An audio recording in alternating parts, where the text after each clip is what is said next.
चलो भाई नीट 2011 का सवाल लगाते हैं। और भाई मुझे एक बंदे का कमेंट आया था, उसने बोला था यार अच्छा समझाते हो, तो ऐसे ही यार मुझे मोटिवेट करते रहा करो ताकि और अच्छे से एक्सप्लेनेशन में दे सकूं। तो चलो क्वेश्चन देखते हैं। नीट 2011 का इलेक्ट्रोस्टैटिक्स का सवाल है, स्क्रीन पर दिख गया होगा। दे रखा है द इलेक्ट्रो, तो थोड़ा सा डिस्टर्बेंस होगा यार।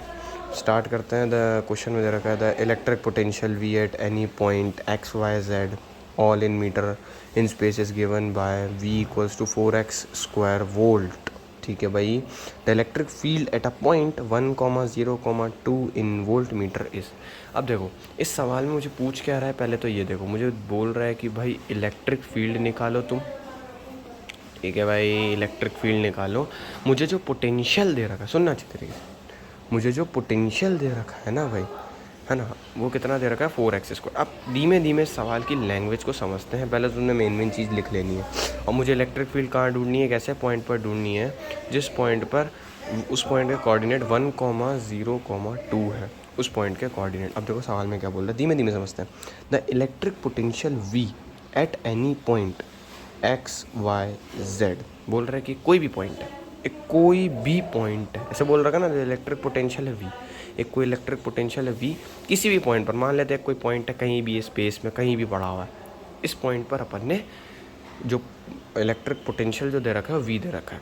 और बोल रहा है जो इलेक्ट्रिक पोटेंशियल है ना एट अ पॉइंट, इस पॉइंट पर, इस पॉइंट के कोऑर्डिनेट मुझे दे रखे हैं x, y, z। ठीक है। हाँ, एक पॉइंट है, तो आराम से समझो, एक पॉइंट है, उस पॉइंट के कोऑर्डिनेट है x, y, z। ये कोई से भी जगह पर हो सकता है, स्पेस में कोई से भी जगह पर हो सकता है।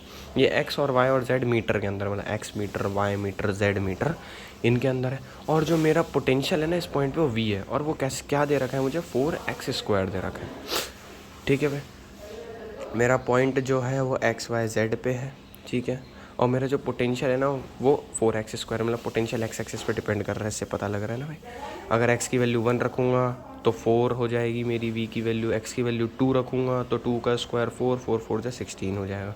तो मेरा इस v x पर डिपेंड कर रहा है, ना y पे डिपेंड कर रहा है। y पे तो डिपेंड ही नहीं कर रहा ना, क्यों, क्योंकि यहाँ पर y की वैल्यू है ही नहीं, कुछ भी नहीं है।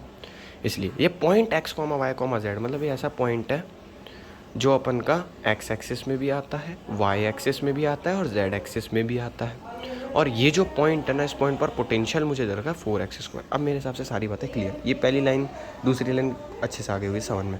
अब मुझे क्या पूछ रहा है कि मेरे को इलेक्ट्रिक फील्ड बताओ तुम एक ऐसे पॉइंट पर जिसके कोऑर्डिनेट 1,0,2। अब देखो, अब तुम कैसे पहचानोगे कि भाई यार ये इलेक्ट्रिक फील्ड यूनिफॉर्म है या नॉन यूनिफॉर्म है, या नॉन यूनिफॉर्म है। कैसे पहचानेंगे भाई, कैसे पहचानोगे? मुझे इधर दे रखा है, मुझे इलेक्ट्रिक फील्ड उस पॉइंट पर निकालनी है, उस पॉइंट पर निकालनी है जिस पॉइंट के कोऑर्डिनेट 1 है, मतलब जिस पॉइंट के कोऑर्डिनेट क्या है 1,0,2 है। जब भी तुम्हारे को ऐसे सवाल दिखाई दे ना कि यार मुझे इलेक्ट्रिक फील्ड इस पॉइंट पर निकालनी है जहाँ पर 1,2, मतलब ऐसे कोऑर्डिनेट की फॉर्म में तुम पहचान लो नॉन यूनिफॉर्म है। और देखो तुम ऐसे भी समझ सकते हो कि मुझे किसी एक पॉइंट पर बोल रहा है इलेक्ट्रिक फील्ड निकालने के लिए, मतलब ये कोई है 1,0,2, इस पॉइंट पर इलेक्ट्रिक फील्ड मुझे निकालनी है। अब मुझे बोले कि एक कोई पॉइंट है 2,0,2 है, हाँ इस पॉइंट पर मुझे इलेक्ट्रिक फील्ड निकालनी है। तो तुम देख पा रहे हो, अगर तुम नॉन यूनिफॉर्म पहले मतलब मानते हुए चलो कि हाँ भाई नॉन यूनिफॉर्म है, हाँ, और नॉन यूनिफॉर्म का से चेक करना, जब मान लो इलेक्ट्रिक फील्ड तुम्हारी यहाँ से भी अपन देखेंगे नॉन यूनिफॉर्म है क्यों है। एक और जो बेस्ट तरीका है ना वो क्या है कि पहले मानो, अगर ऐसे कहीं भी लिखा हुआ था मान लो नॉन यूनिफॉर्म है। अब कैसे चेक करें कि तुम इलेक्ट्रिक फील्ड निकाल लो, तुम्हारी इलेक्ट्रिक फील्ड की कोई वैल्यू आई यहाँ पर x i cap plus dash, मतलब डैश यहाँ पर कोई न्यूमेरिकल वैल्यू होगी 1 2 3, मान लेते हैं यहाँ पर 1 है, 2 है, y j cap plus 3 z k cap, ऐसे है। तो तुम्हारे को देख रहे हैं इलेक्ट्रिक फील्ड x पर भी डिपेंड कर रही है, y पर भी डिपेंड कर रही है, z पर भी डिपेंड कर रही है। मतलब अगर इलेक्ट्रिक फील्ड देखूँ, है ना, तो अगर x की वैल्यू 1 होगी तो इलेक्ट्रिक फील्ड मेरी x एक्सिस में क्या होगी, जब इलेक्ट्रिक फील्ड जो होगा मेरा, अगर x की वैल्यू 1 होगी तो इलेक्ट्रिक फील्ड मेरी कितनी होगी, 1 × 1 करोगे तो 1 होएगा। फिर y की वैल्यू अगर 0 है तो इलेक्ट्रिक फील्ड मेरी y में होएगी ही नहीं, है ना। z में देखोगे तो इलेक्ट्रिक फील्ड की वैल्यू यहाँ पर 2 है, z की जगह 2 रखेंगे, 3 × 2 6। अब ये वाली वैल्यू रखो तो यहाँ पर 2 रखोगे x की जगह तो 1 × 2 2 i कैप, फिर इधर तो वैसे ही 0 है, और फिर इधर वैल्यू रखोगे तो 6 आएगा। तो देखो फ़र्क आ रहा है ना इलेक्ट्रिक फील्ड की पूरी वैल्यू में, मतलब इलेक्ट्रिक फील्ड एक्स वाई और जेड तीनों पे डिपेंड कर रहा है। तो इससे सिंपल सा पता लगता है कि जैसे जैसे एक्स वाई जेड चेंज होएगा, मतलब जैसे जैसे पॉइंट चेंज होते जाएंगे स्पेस के अंदर, वैसे वैसे अपन की इलेक्ट्रिक फील्ड भी बदलती जाएगी। तो इसका इंट्रोडक्शन था सवाल का, कुछ नहीं है। सवाल के अंदर डायरेक्ट फार्मूला होता है, वो मैं तुम्हारे को बता रहा हूँ। डिराइव करवाना है भाई, अगर मुझे इस फार्मूले को तुम बोलते हो हाँ भाई डिराइव करवा दो, डिराइव भी करवा दूँगा। टेंशन नहीं, बस कमेंट कर देना कि हाँ भाई मुझे ये वाला क्वेश्चन या मतलब ये वाला डेरिवेशन करके दिखा दो, ये जो फार्मूला अपन अभी पढ़ने वाले हैं उसका डेरिवेशन करके दिखा दो। स्टार्ट करते हैं। कंसेप्ट आ गया होगा समझ में कि भाई जब ऐसा लिखा हुआ हो तो मान लो क्या इलेक्ट्रिक फील्ड ये है, ठीक है, हाँ है ना, मान ही लो। जब ये तुम्हारे को बोले इलेक्ट्रिक फील्ड ऐसे निकालनी वन को, मतलब कोई भी कोऑर्डिनेट देते तुम्हारे को उस पॉइंट का, तो समझ जाओ कि हाँ भाई नॉन यूनिफॉर्म है। क्योंकि कोई भी बंदा या कोई भी क्वेश्चन बनाने वाला तुम्हारे को ऐसे क्यों देगा कि भाई यार इस पॉइंट पर मुझे इलेक्ट्रिक फील्ड निकाल के देखो। किसी भी पॉइंट पर कोई इंसान क्यों बोलता है इलेक्ट्रिक फील्ड निकालो, क्योंकि इस पॉइंट पर इलेक्ट्रिक फील्ड क्या है मेरी, कुछ और होगी, दूसरे पॉइंट पर मेरी इलेक्ट्रिक फील्ड कुछ और होगी। तो भाई मैं अगर तुम्हारे को बोलता है कि एरिया है उसके अंदर इलेक्ट्रिक फील्ड निकालो, तो तुम भाई कांस्टेंट मानते हैं इस पूरे के पूरे एरिया में। लेकिन किसी एक पॉइंट पर बोल दिया जो स्पेस में कहीं पर भी है, तो इस चीज़ से साफ साफ ये पता लगता है ना कि यार ये जो इलेक्ट्रिक फील्ड है ना इस पॉइंट पर वो अलग है, ये वाले पॉइंट पर अलग होगी, ये वाले पॉइंट पर अलग, ये वाले पॉइंट पर अलग। चलो अब देखो भाई एक फार्मूला होता है, वो क्या होता है, electric field along x axis जो होता है ना वो होता है माइनस, ये होता है डेल, ठीक है, जो तुम्हारे को ग जैसा दिख रहा है होता है डेल, डेल वी बटे डेल एक्स। अगर एक्स एक्सिस में तुम्हारे को इलेक्ट्रिक फील्ड निकालनी नॉन यूनिफॉर्म है तो माइनस डेल वी बटे डेल एक्स कर दो। और इलेक्ट्रिक फील्ड अगर तुम्हें वाई एक्सिस में निकालनी तो माइनस डेल वी बटे डेल वाई कर दो।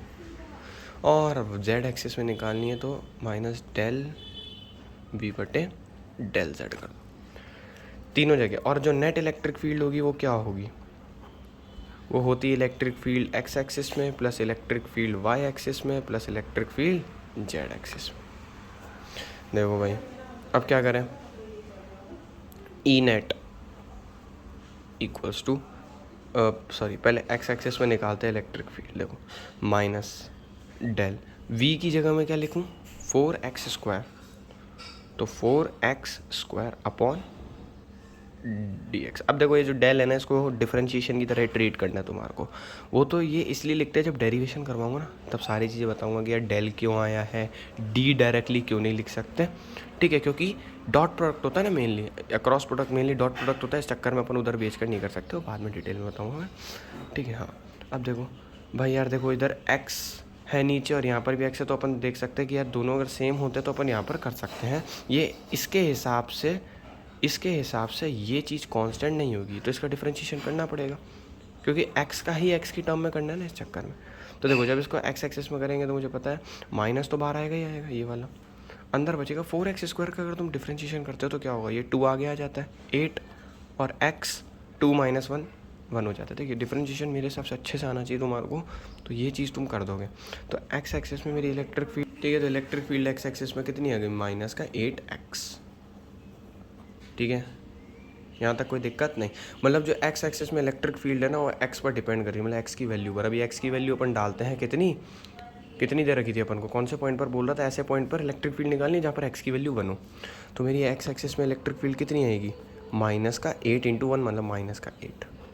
और अब y एक्सिस में निकालते हैं, इलेक्ट्रिक फील्ड y एक्सिस में निकालोगे तो लिखोगे minus del v by del y, लिखोगे माइनस का डेल फिर v की जगह 4x² अपॉन dy। अब एक बात बताओ कि मुझे इसका डिफरेंशिएशन करना है यार इसके टर्म्स में। भाई यार x का डिफरेंशिएशन y के टर्म में कैसे करूँगा, भाई ये चीज़ इसके लिए कांस्टेंट हो जाएगी ना। भाई करना मुझे x का है लेकिन y है, y की टर्म्स में करना है यार भाई, समझ रहे हो ना कि यार y है और इधर x है, तो यार ये तो कोई मीनिंग ही नहीं बनता। सिंपल सा यार ये इसको कांस्टेंट मानेगा, पढ़ा होगा तुमने ना, तो इसका आंसर आ जाएगा 0। और z एक्सिस में अगर मैं निकालूं तो वो भी 0 ही आएगा। क्यों, देख लो भाई, minus del 4x² upon del z। देखो मैथमेटिक्स मैं नहीं सिखा सकता, फिजिक्स सिखा सकता हूँ, तो मैथ्स तो तुम्हारे को सीख कर आनी पड़ेगी इतनी, ठीक है। अब z भाई मेरे को करना क्या, z के हिसाब से इसको देखूंगा तो z बोलेगा भाई यार तू तो कांस्टेंट है, तो तेरा डिफरेंशिएशन मैं कैसे कर सकता हूँ, तो तेरा डिफरेंशिएशन बताएगा 0 है।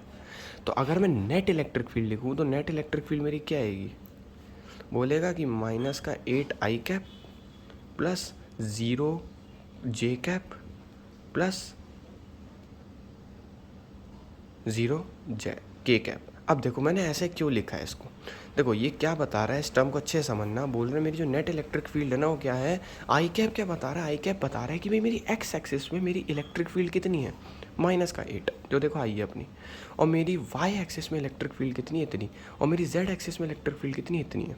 अब पक्का तुम्हारा सवाल बनना चाहिए कि भैया अगर मेरी इलेक्ट्रिक फील्ड वाई एक्सिस में 0 आई है तो मुझे बताओ, जैसे तुमने यहाँ पर x की वैल्यू 1 लिखी थी, यहाँ पर तुमने y की वैल्यू 0 क्यों नहीं लिखी। देखो यहाँ पर क्या अपन को दिख रहा है कि भाई जो इलेक्ट्रिक फील्ड वाई एक्सिस में हो कहीं y पे डिपेंड कर रही है, नहीं ना, मल्टीप्लाई में y है ही नहीं, तो क्यों डिपेंड करेगा। जब y से मल्टीप्लाई नहीं हो रहा तो अपन y की वैल्यू रखेंगे क्यों। ये इलेक्ट्रिक फील्ड वाई एक्सिस में 0 आ रही है, इसका क्या मतलब है कि पूरी की पूरी वाई एक्सिस में मेरी जो इलेक्ट्रिक फील्ड होगी ना वो क्या होगी, 0, इस पॉइंट पर भी 0, इस पॉइंट पर भी 0, इस पॉइंट पर भी 0, ये चीज़ बता रहा है। ठीक है, तुम कैसे पहचानोगे कि यार भाई ये इलेक्ट्रिक फील्ड एक्स पर डिपेंड कर रही है, वाई पर डिपेंड कर रही है, जेड पर डिपेंड कर रही है। अगर वैल्यू जो आती है तो ना तुम्हारी ऐसे, जैसे ई एक्स मेरा है -8x, तो इससे साफ साफ दिख रहा है कि एक्स एक्सिस में जो मेरी इलेक्ट्रिक फील्ड है ना वो एक्स पर डिपेंड कर रही है, क्योंकि मल्टीप्लाई में एक्स आया है। एक्स की वैल्यू 1 रखो, 2 रखो, 3 रखो, 4 रखो। इधर देखो ना वाई है भाई, अगर ऐसे थोड़ी ना लिखा पड़ा 0 × y, नहीं लिखा पड़ा, नहीं लिख रखा ना, इधर तो डायरेक्ट 0 लिख रखा है। तो ये क्या बता रहा है कि भाई मेरी जो इलेक्ट्रिक फील्ड है ना वाई एक्सिस में वो 0 है, पूरी की पूरी में कांस्टेंट है। जेड में भी सेम ऐसा ही है, समझ रहे हो। अभी 1-2 सवाल इसके और करवाएंगे ना आगे तो और अच्छे समझ में आएगा। तो ये समझ में, नेट इलेक्ट्रिक फील्ड क्या आएगी मेरी -8 आई कैप।